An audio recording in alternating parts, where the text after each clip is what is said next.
Hello friends, myself Mohit Galut and I welcome to all of you on my channel Econ World।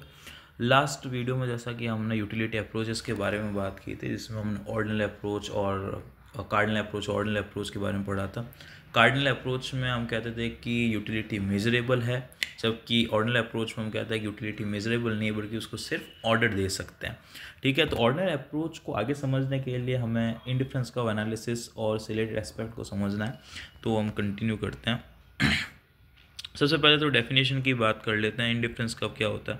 तो indifference curve is shows the combination of the two or more goods that give the consumer same level of satisfaction। यानी indifference curve basically उन दो goods के combination के बारे में आपको बताता है जो कंज्यूमर को क्या करते हैं, सेम सेटिस्फैक्शन देते हैं, सेम लेवल ऑफ सेटिस्फैक्शन देते हैं। आप इसे सो कॉल्ड यूज समझ सकते हैं। सपोज करो आपके सामने अगर कॉम्बिनेशन है एप्पल और बनाना के, तो आप कह सकते हो कि 10 यूनिट्स ऑफ एप्पल और 5 यूनिट्स ऑफ बनाना आपको सेम सेटिस्फैक्शन देते हैं। फिर आप कह सकते हो कि 8 यूनिट्स ऑफ एप्पल और 6 यूनिट्स ऑफ बनाना आपको सेम सेटिस्फैक्शन देते हैं। मतलब कि ऐसे कॉम्बिनेशंस होते हैं, उन्हें हम क्या कहते हैं, उनको अगर हम कर्व में ड्रॉ करें तो हमें इंडिफरेंस कर्व मिलता है। ये सब हमने अब तक पढ़ रखा है। अब इसके मेन एजम्पशन की बात करते हैं, तो सबसे पहला एजम्पशन है वही कि कंज्यूमर एक रेशनल बीइंग है। कंज्यूमर हमेशा अपनी यूटिलिटी को मैक्सिमाइज करना चाहता है। इंडिफरेंस का एनालिसिस ऑर्डिनल नेचर का होता है, यानी हमसे अपने प्रेफरेंसेस को ऑर्डर दे सकते हैं। हम प्रेफरेंसेस को मेजर नंबर्स में मेजर नहीं कर सकते, सिर्फ ऑर्डर दिया जा सकता है कि इफ़ यू लाइक एप्पल वो बनाना और ऑरेंज और बनाना, सो इस तरीके से ऑर्डर दे सकते हैं। तीसरा है कंज्यूमर के जो प्रेफरेंसेस है वो ट्रांजिटिविटी को फॉलो करने चाहिए। ये इंपॉर्टेंट वर्ड है ट्रांजिटिविटी, जिसको मैंने नीचे समझाया भी है।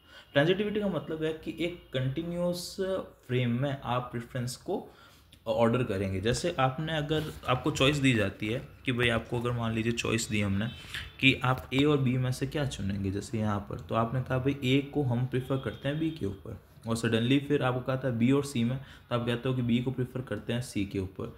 तो अगर आपको इन फ्यूचर कभी चॉइस करने को मिले कि ए और सी में क्या चुनोगे, तो आप कहोगे कि हम ए को चुनेंगे सी के ऊपर। ये क्या होती है, ट्रांजिटिविटी होती है। ओके, तो प्रेफरेंसेस ट्रांजिटिव होने चाहिए। चौथा की बात करें, the preference should be consistent. Consistent का मतलब ये है कि अगर मान लो आप किसी भी एक पर्टिकुलर टाइम में ये कहते हो ना कि आप ए को प्रेफर करते हो बी के ऊपर, या ये जो ग्रेटर देन का साइंस का मतलब है कि आप ए को चूज़ करते हो बी के ऊपर, तो आपको इसी प्रेफरेंस पे कंसिस्टेंट रहना होगा। ऐसा नहीं होगा कुछ टाइम बाद आपको कि नहीं नहीं नहीं नहीं हम तो बी को प्रेफर करते हैं ए के ऊपर। ऐसा नहीं होगा। जब तक ये एनालिसिस हम करेंगे तब तक आपके प्रेफरेंसेस कंसिस्टेंट यानी कि इसी पैरामीटर पर सेट रहने चाहिए। ये ऐसा नहीं होना चाहिए। अगर ऐसा होता तो हम कहते हैं प्रेफरेंसेस कंसिस्टेंट नहीं है। तो पहला तो लिखा कंसिस्टेंसी, दूसरा लिखा है मोनोटोनिसिटी। मोनोटोनिसिटी की बात करें तो मोनोटोनिसिटी का मतलब ये है कि कंज्यूमर हमेशा अपने इकोनॉमिक वेलफेयर को मैक्सिमाइज करना चाहेगा। वो हमेशा गुड्स के ऐसे कॉम्बिनेशन चुनेगा जो उसे ज़्यादा से ज़्यादा सेटिस्फाई करे। यानी कि अगर उसके सामने सो कॉल्ड एग्जांपल के लिए मैं बता रहा हूँ मोनोटोनिसिटी क्या होती है, तो मान लीजिए अगर उसके पास में अगर ऐसा कॉम्बिनेशन है जिसमें एक तो एप्पल है और एक ही आपके बनाना है, और उसके एवज में मान लो उसके पास 2 एप्पल है, एक बास्केट में 2 एप्पल है और एक बनाना है, तो हमेशा इस वाले कॉम्बिनेशन को चूज़ करेगा, ना कि इस वाले को वो चूज़ नहीं करेगा। क्यों? क्योंकि 2 एप्पल एक बनाना तो उससे ज़्यादा सेटिस्फेक्शन ऑब्वियसली देंगे। तो ये कहते हैं कि जो प्रेफरेंसेस है वो क्या होने चाहिए, मोनोटोनिक होने चाहिए। यानी कि जो ज़्यादा अगर किसी कोई क्वांटिटी मिल रही है तो वो क्या करेगा, उससे ज़्यादा लेने की कोशिश करेगा। अब फिफ्थ की बात करते हैं, जिस फिफ्थ में रहता तो total utility from the consumption of any good will depend upon the quantity consume. यानी कि अगर मान लो आपके पास 2 गुड्स हैं, तो जो यूटिलिटी है वो आपको किसी भी गुड से तब मिलेगी जब आप उसको कंज्यूम करते हो। यानी कि आप उसे कंज्यूम करोगे तो आपको वो यूटिलिटी मिलेगी।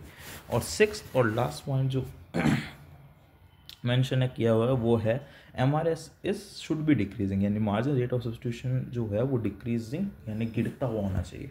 इसके बारे में हम जानते हैं, इसका आगे फॉर्मल डेफिनेशन भी मैं दे दूंगा। ठीक है, तो ये कुछ एजम्पशन है जिन्हें आपको ध्यान रखना है। मेन ट्रांजिटिविटी है, कंसिस्टेंसी है, मोनोटोनिसिटी है और MRS डिक्रीजिंग होना चाहिए। ये 4 मेन एजम्पशन है। अब हम बात करते हैं कैरेक्टरिस्टिक्स ऑफ इंडिफरेंस कर्व को। ये कैरेक्टरिस्टिक्स भी आपको पढ़ना है, जिसमें सबसे पहला कैरेक्टरिस्टिक्स है कि इंडिफरेंस कर्व का स्लोप है वो नेगेटिव होता है। ठीक है, ये स्ट्रेट लाइन, वर्टिकल लाइन और अपवर्ड स्लोपिंग नहीं हो सकता। ठीक है, ये सबसे इम्पोर्टेंट कैरेक्टरिस्टिक्स है। ओके, दूसरे की बात करें, indifference curve should be convex to the origin. Okay, indifference curve क्या होना चाहिए? Convex to the origin. अब कभी कभी एमसीक्यू में ये पूछ लेते हैं कि indifference curve convex to the origin तो होता है, पर वो क्यों होता है? तो उसका रीज़न मैंने आगे लिखा है, क्योंकि जो मार्जिन रेट ऑफ सब्स्टिट्यूशन होती है वो क्या होती है? गिरती हुई होती है, डिक्रीजिंग होती है। इसलिए जो आपका इंडिफरेंस कर्व है वो डाउनवर्ड स्लोपिंग होता है और कॉन्वेक्स टू द ओरिजिन होता है। फिर तीसरा अजम्पशन कैरेक्टरिस्टिक्स क्या है? The two indifference curve can't cut each other. दो इंडिफरेंस कर्व एक दूसरे को कट नहीं करते। और ये क्यों नहीं करता? बिकॉज ये वॉयलेट करता है आपके ट्रांजिटिविटी अजम्पशन को। ट्रांजिटिविटी अजम्पशन हमने क्या कहा था कि अगर आप ए को बी को प्रीफर करते हो, बी को, जैसे यहाँ ऊपर मैंने लिखा था ना, ये देखो, ए को बी के ऊपर प्रीफर किया है, बी को सी के ऊपर चुनना, तो ए को सी के ऊपर चुनना। पर अगर आप दो इंडिफरेंस एक दूसरे को कट करेंगे तो ट्रांजिटिविटी अजम्पशन का वायलेशन करेंगे। तो ये आपको इम्पोर्टेंट याद रखना है। मैं ये मार्क इसलिए कर रहा हूँ क्योंकि कभी कभी आपके एग्जाम में क्वेश्चन इसलिए पूछ जाते हैं कि ऐसा क्यों होता है, और फिर नीचे 3 ऑप्शन और एक होता है नन ऑफ द अबव। तो फिर वहाँ पर आपको एक्यूरेट आंसर देने के लिए आपको एक्यूरेट रीज़न भी पता होना चाहिए। तो अगर आपसे कहते हैं कि भाई दो इंडिफरेंस का आपस में क्यों नहीं काटते हैं, तो आप सिंगल वर्ड में एक आंसर, वर्डिंग में एक आंसर देंगे कि it violets the transitivity assumption. जो ट्रांजिटिविटी अजम्पशन उसको वायलेट करता है। चौथा अगर हम अजम्पशन की बात करें तो वो है the further out the indifference curve is the higher the utility. यानी कि indifference curve O X axis से जितना ज़्यादा होगा, यानी कि ये जितना ज़्यादा होगा ना, उतना ही ज़्यादा यूटिलिटी को डिनोट करा है, क्योंकि इसके हर एक एक्स्ट्रा लेवल पे जो गुड का कंजम्पशन है वो भी ज़्यादा है, तो जो यूटिलिटी है वो भी ज़्यादा होगी। तो जितना ज़्यादा उतने ज़्यादा यूटिलिटी को वो शो करेगा। और फिफ्थ है slope of indifference curve is measure by MRS। ये एक इंपॉर्टेंट चीज़ है। जो इंडिफरेंस कर्व का स्लोप होता है उससे हम MRS से डिनोट करते हैं, मार्जिन रेट ऑफ सब्सटीट्यूशन से डिनोट करते हैं। तो ये इंपॉर्टेंट चीज़ है जिसमें आपको प्रॉपर्टी 2, 3, 4, 5 ये सारी ध्यान में रखनी है। इनसे डायरेक्ट क्वेश्चन पुट होते हैं। अब हम नेक्स्ट बात करते हैं कि मार्जिनल रेट ऑफ सब्स्टिट्यूशन क्या होता है। यहाँ थोड़ा सा मैंने ब्रीफ दिया है।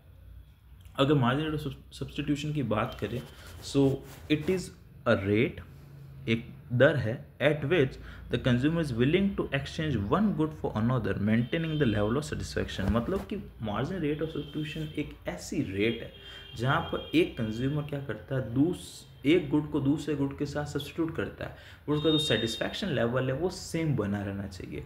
ठीक है, तो इससे हम क्या कहते हैं कि ये आपके है मार्जिनल रेट ऑफ सब्स्टिट्यूशन। अब इसको डिनोट कैसे करते हैं MRS को? तो MRS को डिनोट करते हैं MUX बाय MUY, यानी margin utility of X divide by margin utility of Y।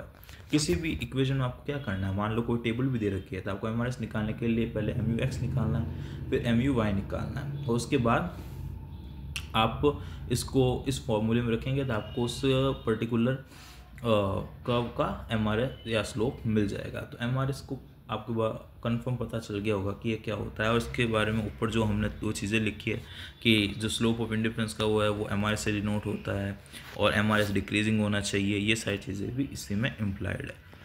अब हम मेन बात करते हैं बजट लाइन की। बजट लाइन क्या होती है? तो अगर बजट लाइन की बात करें तो बजट लाइन कॉम्बिनेशन है 2 या 2 से ज़्यादा गुड्स का जिन्हें एक कंज्यूमर परचेज कर सकता है अपनी सर्टेन इनकम में। It is a combination of the 2 और more goods that a consumer can purchase with the certain income.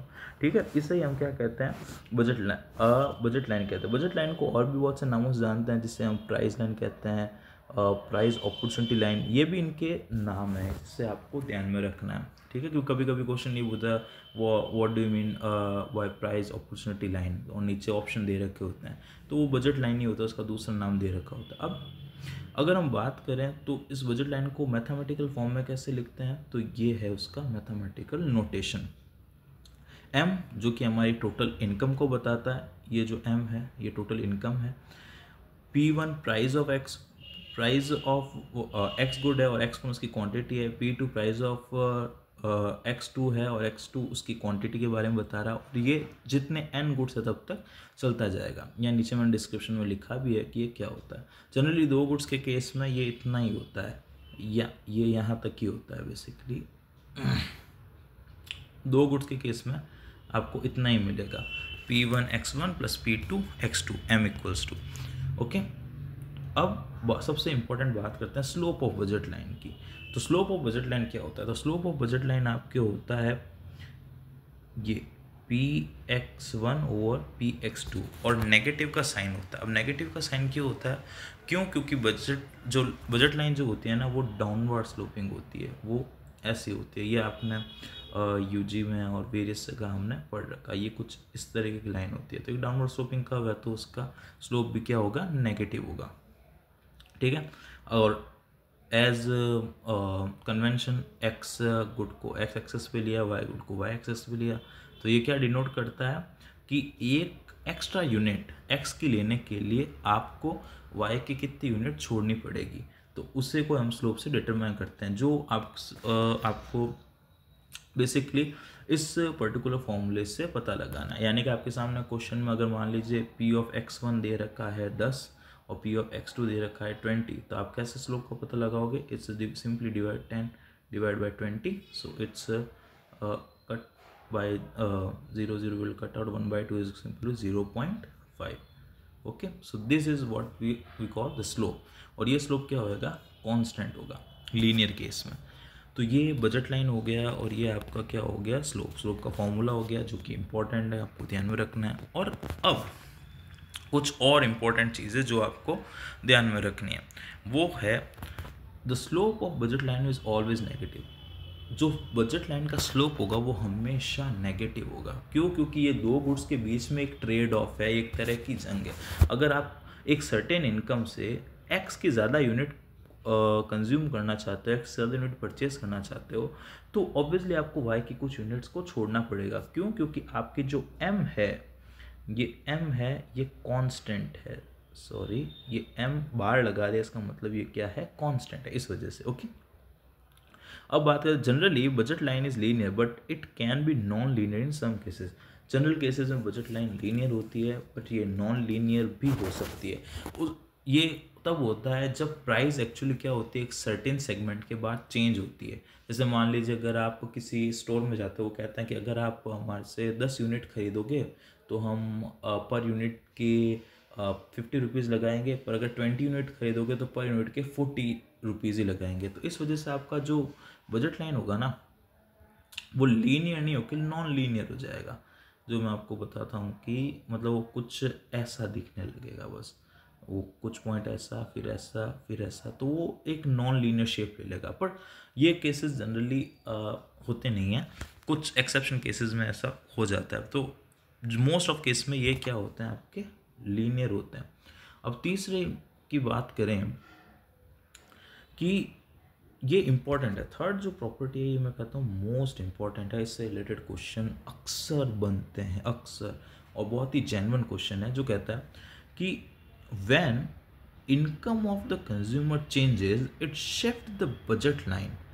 ठीक है, यानी क्या बोला कि अगर कंज्यूमर की इनकम अगर चेंज होती है तो वो क्या करेगा, उसकी बजट लाइन को शिफ्ट कर देगा। ठीक है, तो मान लीजिए अगर ये आपकी बजट लाइन है और कंज्यूमर की इनकम अगर चेंज हुई तो बजट लाइन क्या होगी, आगे की तरफ शिफ्ट हो जाएगी। ठीक है, outward. If the consumer income increase then it shift the budget line outward or right side। अगर इनकम बढ़ी है तो आगे की तरफ शिफ्ट होगी, घटी है तो पीछे की तरफ शिफ्ट हो जाएगा, यानी कि ये हो जाएगा घटने पर। ठीक है, if the consumer income decrease it shift the budget line inward और लेफ्ट साइड। बट इस केस में जो आपका स्लोप है, यानी जो आपकी ये वैल्यू है ना, जो हमने ऊपर डिराइव की थी 0.5, ये चेंज नहीं होगी।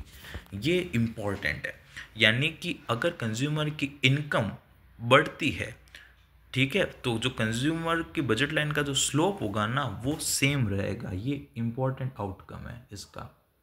ठीक है, इसके लिए मैंने इसके नीचे मार्क किया है कि ये बहुत ही इंपॉर्टेंट आउटकम है कि अगर कंज्यूमर की इनकम बढ़ती है घटती है तो कंज्यूमर जो बजट लाइन है उसका स्लोप क्या होगा, सेम रहेगा। और जबकि हम फोर्थ की बात करें फोर्थ की, उसमें लिखा है if the price of any good change then it change the slope of the budget line and, यानी कि अगर किसी कमोडिटी की प्राइस में चेंज हुआ तो वो डेफिनेटली स्लोप में चेंज लेके आ जाएगा। And price and also the intersection of the vertical axis as well as horizontal axis. अब ये क्या लिखा है ये मैं थोड़ा आपको समझा देता हूँ। देखो सपोज करो मैंने नीचे ये कर्व लिया है, ये जैसे है ना एक कर्व है, ओके, ये आपके बजट लाइन का कर्व हो गया, ठीक है। अब मान लो इसमें से अगर मैं बात करूँ किसी गुड की प्राइस चेंज हो गई तो आपके बजट का जो स्लोप है वो कुछ ऐसा हो जाएगा, ठीक है। मान लो प्राइस बढ़ गई तो अब एक्स की प्राइस बढ़ने पर वो एक्स की कम यूनिट ही कंज्यूम कर पाएगा, ठीक है। तो ये बजट लाइन क्या हो गई, अंदर की तरफ आ गई। तो इस केस में इसका जो स्लोप है वो दिखने में ही पता लग रहा है कि अब ज़्यादा स्टीप हो गया है, तो स्लोप क्या हो जाएगा, चेंज हो जाएगा। क्यों? क्योंकि स्लोप का फॉर्मूला क्या होता है, स्लोप का सो कॉल्ड फॉर्मूला होता है P X over P of Y.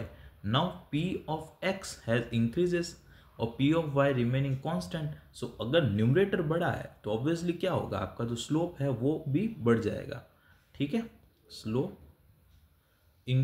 Slope क्या हो जाएगा, इंक्रीज हो जाएगा, ओके।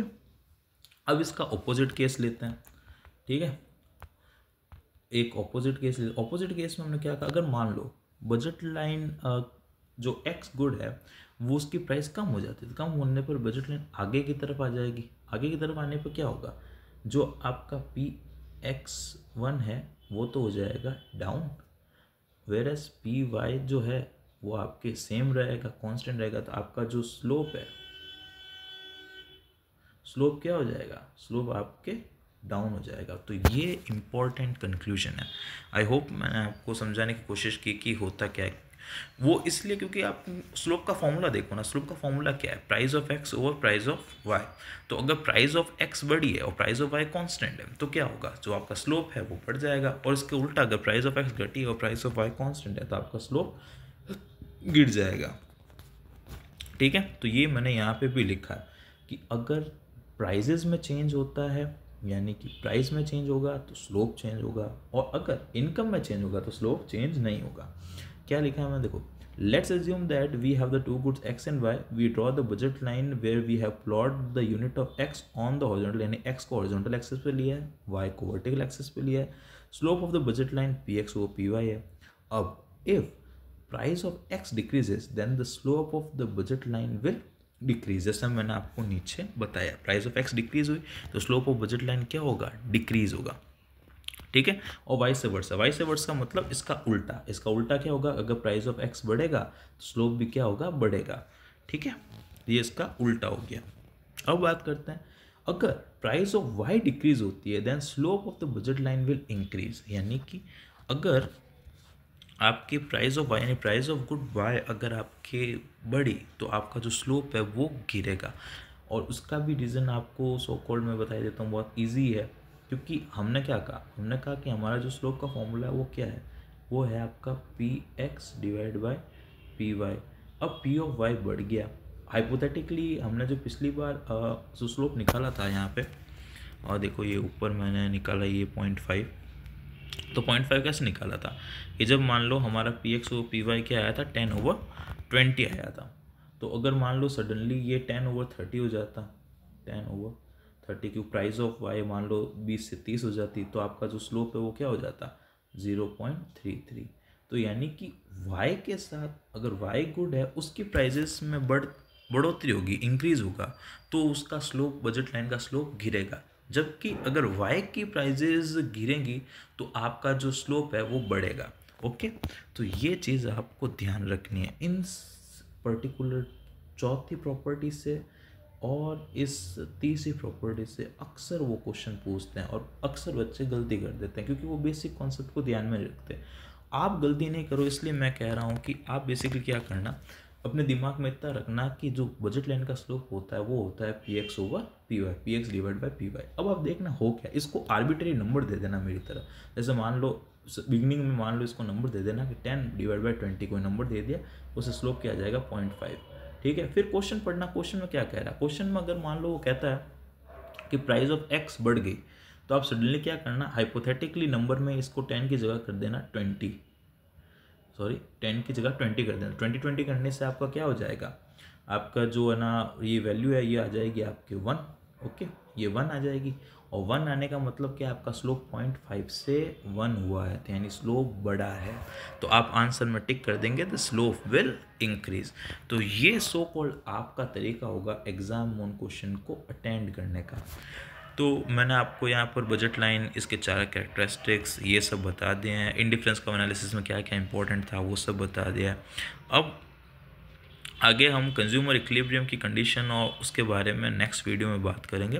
तब तक आप इस चीज़ को मैं चाहता हूँ कि आप पूरी तरह से समझें, अपनी बुक में ये जैसे मैंने शॉर्ट नोट्स में लिखा है वैसे आप नोट डाउन करें और इस कॉन्सेप्ट को इंटरनलाइज करें, ताकि एग्ज़ाम में आप इजीली आंसर कर पाएँ। ओके, तो thank you so much for watching